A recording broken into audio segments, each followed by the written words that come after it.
expensive to build, they're even far more expensive to operate and maintain. Right now in the United States of America, the biggest growth industry is the privatized prison complex. Japan, for instance, incarcerates at 38 people per 100,000 population. The United States incarcerates at a rate of 726 people per 100,000 population. In a 20-year period, the prison population in the United States quadrupled. We have just shy of 5% of the world's population and almost 25% of its prisoners. Even South Africa, at its worst, didn't have as many prisoners per capita as America has now. Texas just built 77 prisons in about the last 20 years. We find state treasuries on the verge of bankruptcy as a result of prison construction.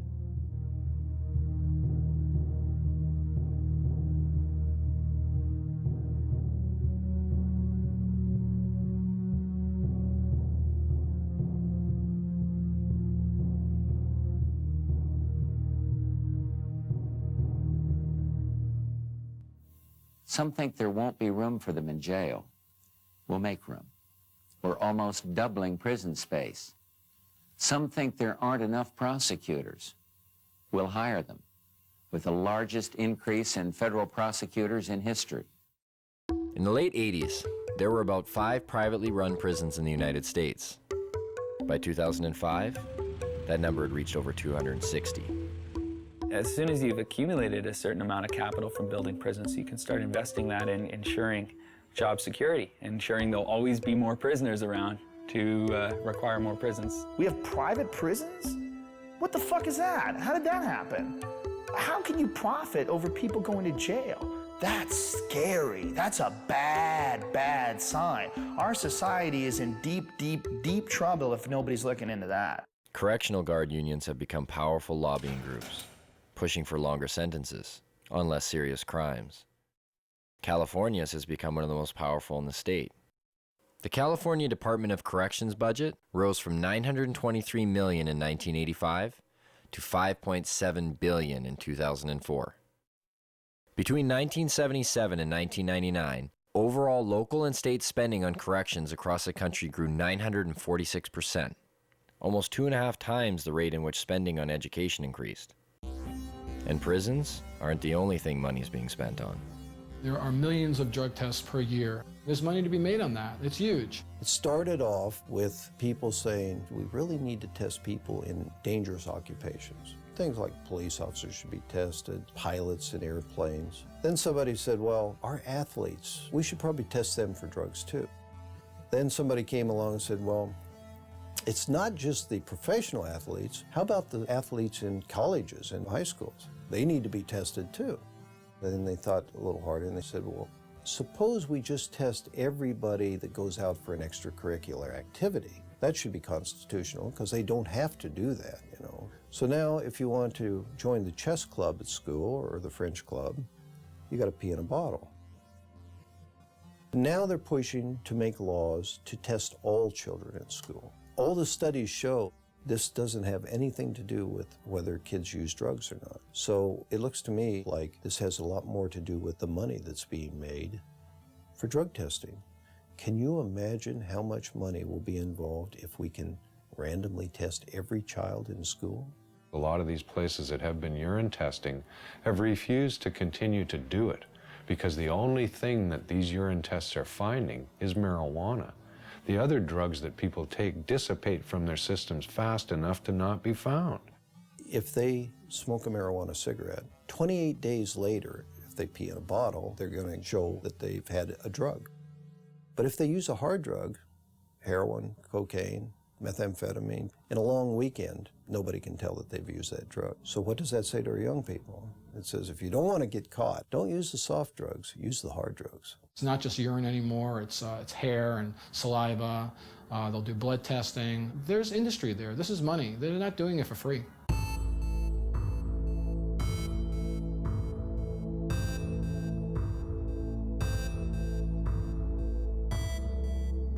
The most profitable industry in the United States is pharmaceutical. Dollars involved is just staggering. Could it really be? Has medicine really become that profitable? The fact is it has.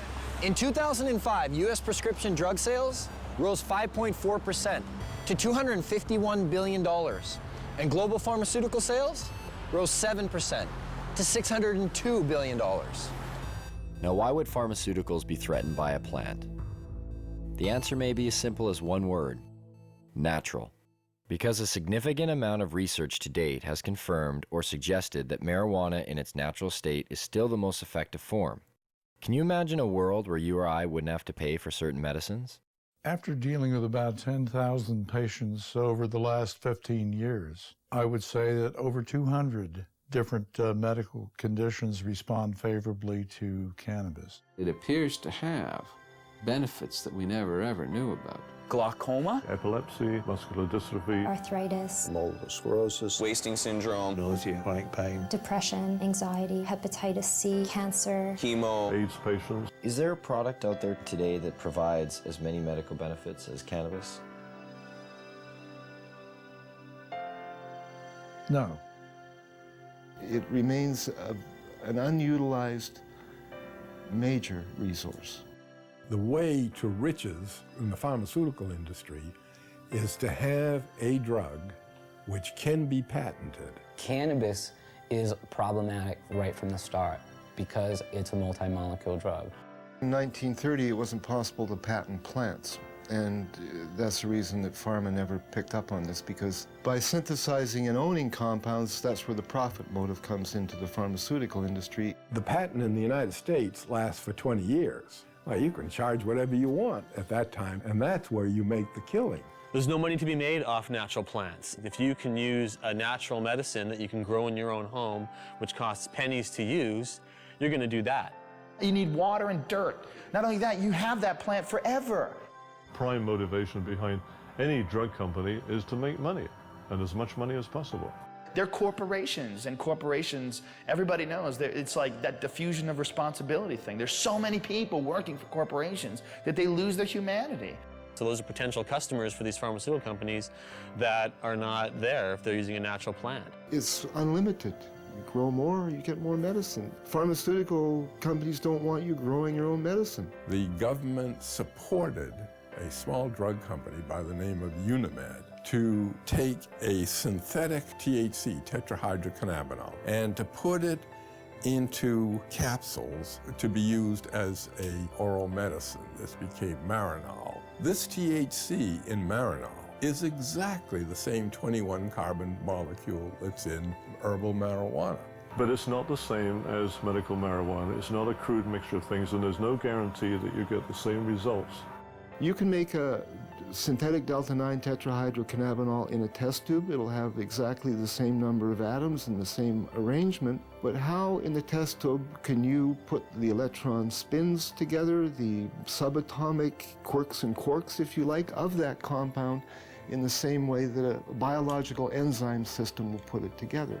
It can't happen. In the case of a synthetic compound, if it's only an ingredient from the cannabis, they can formulate that as a drug and make a lot more money out of it. We're confused that if, you keep hearing that there's no scientific proof to medicinal benefits of marijuana, why are there drugs like Marinol on the market? Why do they even exist? Well, that's part of this double talk about it. If we take and change it a little bit so you believe it isn't marijuana, then it's okay. It's a great medicine. They're trying to make marijuana into medicine because it is medicine. Why did the government actually grow marijuana? I mean, the government has had marijuana programs that existed since the 70s. It's impossible for me to believe that the government even believes their own propaganda. What I do believe is this, that you can fool some of the people some of the time, and they're doing an excellent job of that. And for all the claims of these drugs being a more viable medicine because there's no high, we check some of the side effects. For Marinol, dizziness, feelings of exaggerated happiness, drowsiness. Last time I checked, those were signs of getting high.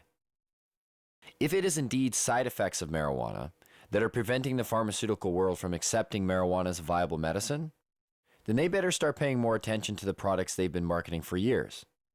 Every year, prescription medicines kill over 100,000 people.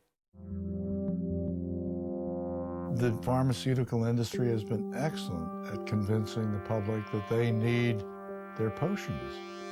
If you watch any kind of commercial for drugs, they're always using the third person. For example, where does a headache come from? It comes from out there somewhere. Don't sell the steak, sell the sizzle. How many people in this country alone are addicted to antidepressants?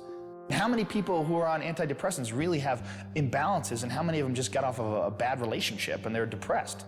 It seems to be acceptable to give people something as long as you're wearing a white smock or you've given them a legal prescription. Doesn't matter how deadly the particular drug might be in terms of side effects. What we call modern medicine is actually alternative medicine because it's highly experimental, it's often dangerous, often toxic, and it kills a lot of people. To me, it's crazy. There's a lot of stuff out there that'll affect you in different ways. Look at aspirin, heroin, both invented by Bayer. I thought heroin came from opium seeds and Just was... natural effect of opium, you keep making it more and more concentrated. No, you have to add certain chemicals to it and tweak it a certain way. It doesn't just come from opium itself. What was heroin made for? As a cure for morphine addiction and coughs. Heroin, the sedative for coughs. Pseudoephedrine. That's the main ingredient in methamphetamine, is to cure the cough, the cold. You get a cold, oh, I think I'll do some meth. When you look at it from a large perspective, like, what's weed? Even Francis Young, the DEA's own judge, who took medical testimony for over 2 weeks, made this statement. Marijuana, in its natural form, is one of the safest, therapeutically active substances known to man. Yet, despite this, and the ever-mounting number of real-world patient success stories, cannabis remains listed as a Schedule I narcotic. Under that category, marijuana is classified as having no known medical value.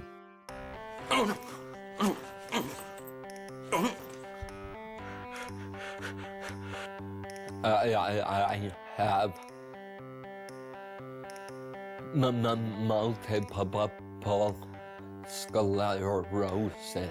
Hold on, don't wait. When we first met Greg, his shaking was so severe, he informed us that he would need a few puffs of marijuana in order to participate in the interview. The difference was night and day. What do you say to those that say marijuana needs to be tested and regulated and have the high taken out for pharmaceutical companies to consider it a valuable medicine? Huh. That's a pretty, and I only mean this as a measurement, as to how much it is actually a pathetic thing to say. I mean, just look at me. Is it not blatantly obvious that I have just enjoyed however many tokes? I look happy. Greg has been using marijuana for years and stated to us that he's never experienced any negative effects. I'm never, I need my marijuana. That's stupid. It takes away my discomfort, let's call it. It does enhance my very being. Where do you think you'd be if you didn't get to smoke it, like dealing with your pain?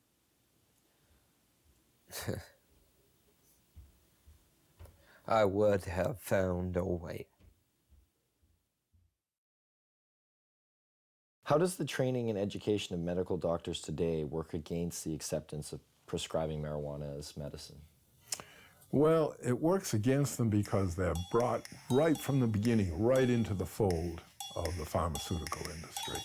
We're reading journals, they're reading these advertisements, or they're reading papers on drugs that were financed by the drug companies, or they're being seduced by the companies. Fancy dinners, a trip for a weekend. Would you like to have 18 rounds of golf?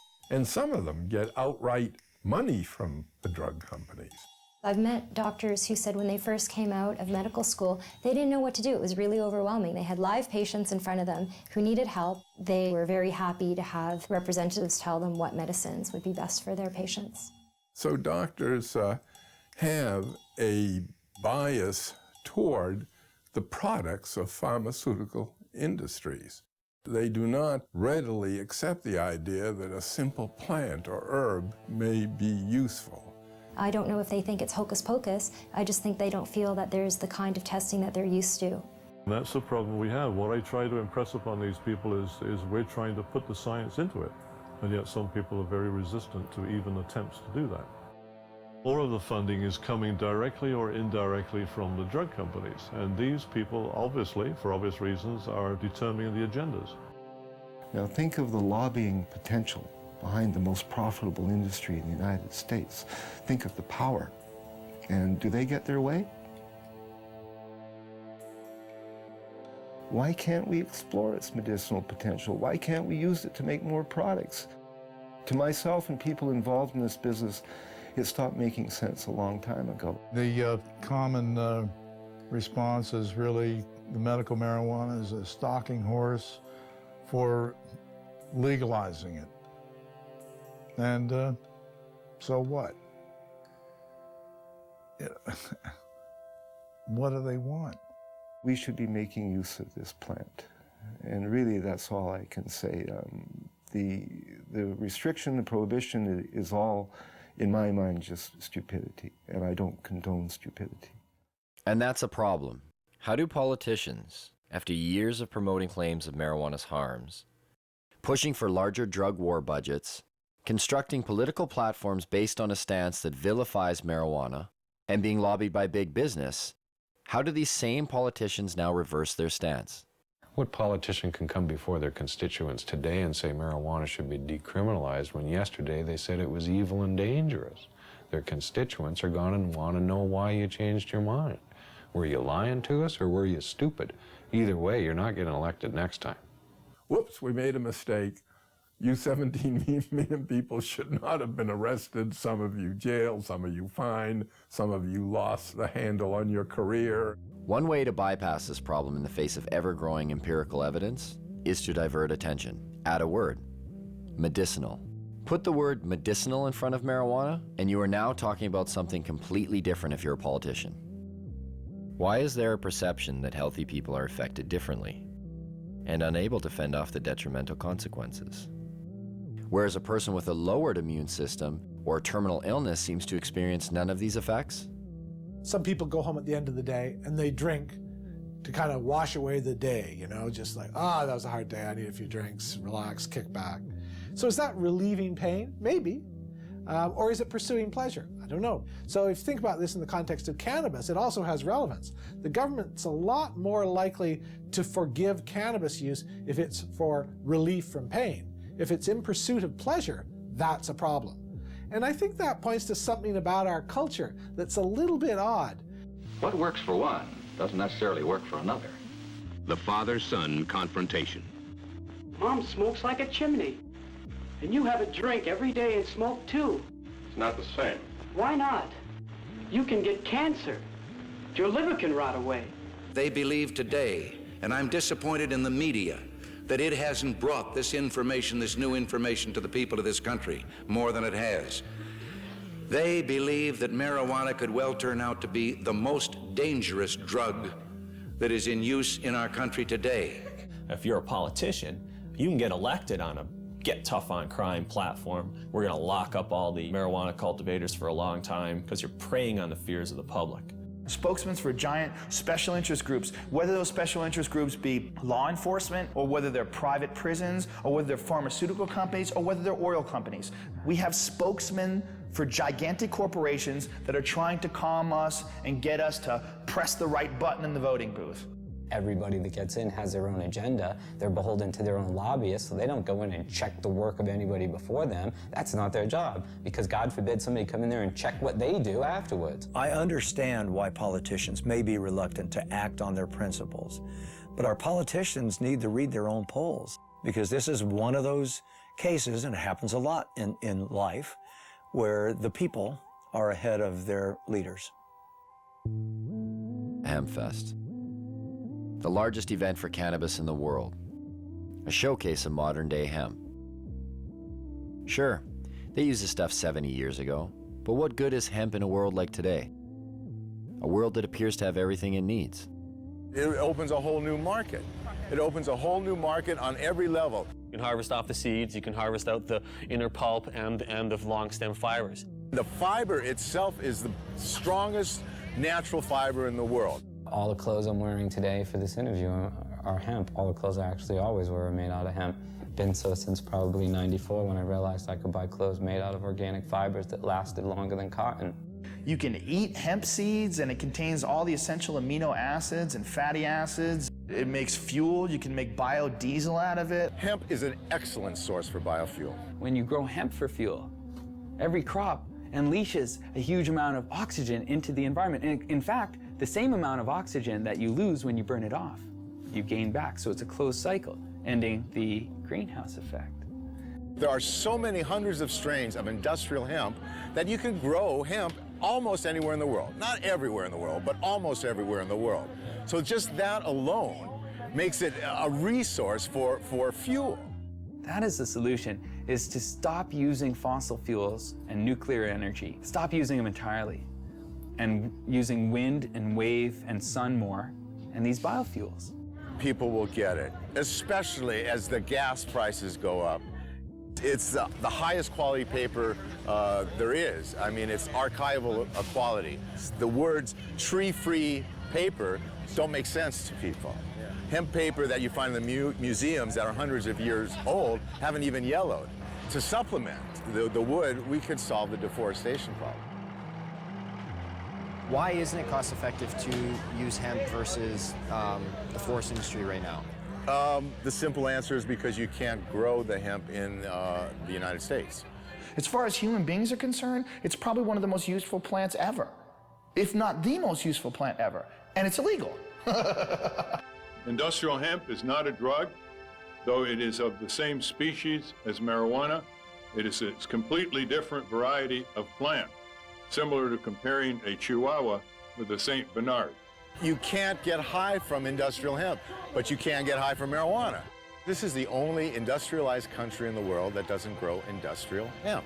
I mean, think how crazy it is that we can eat the product, we can sell the product, we can wear the product, we can export the product, import it, manufacture it, everything but grow it. We can't grow this thing. It's criminal. And there you have it.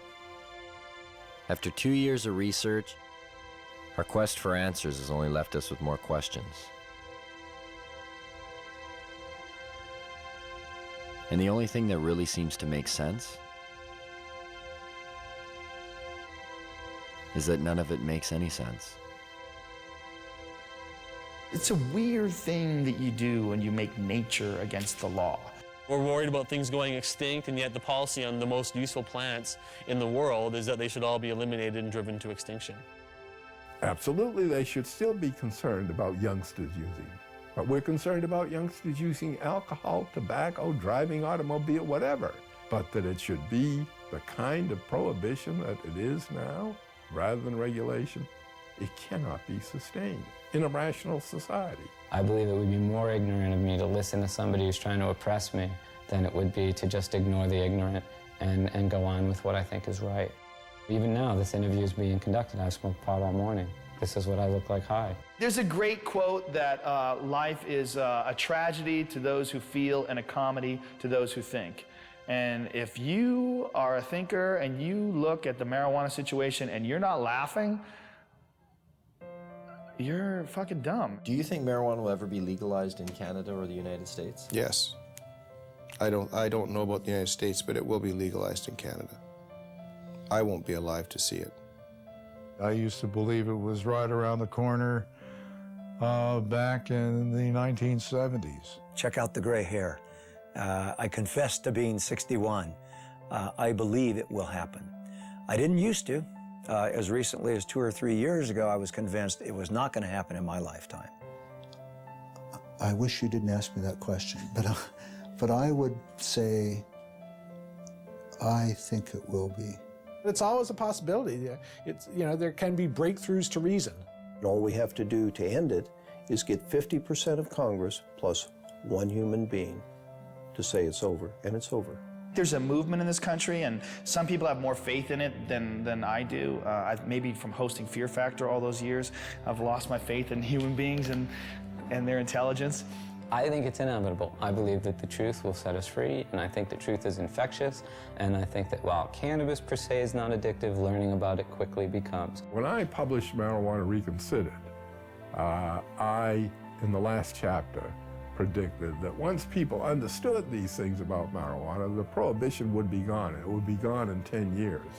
Carl Sagan, who was a very good friend of mine, read the manuscript and he said, "Lester, you're so pessimistic. 10 years?" You know, well, here we are, you know, 45 years later, and nothing has happened.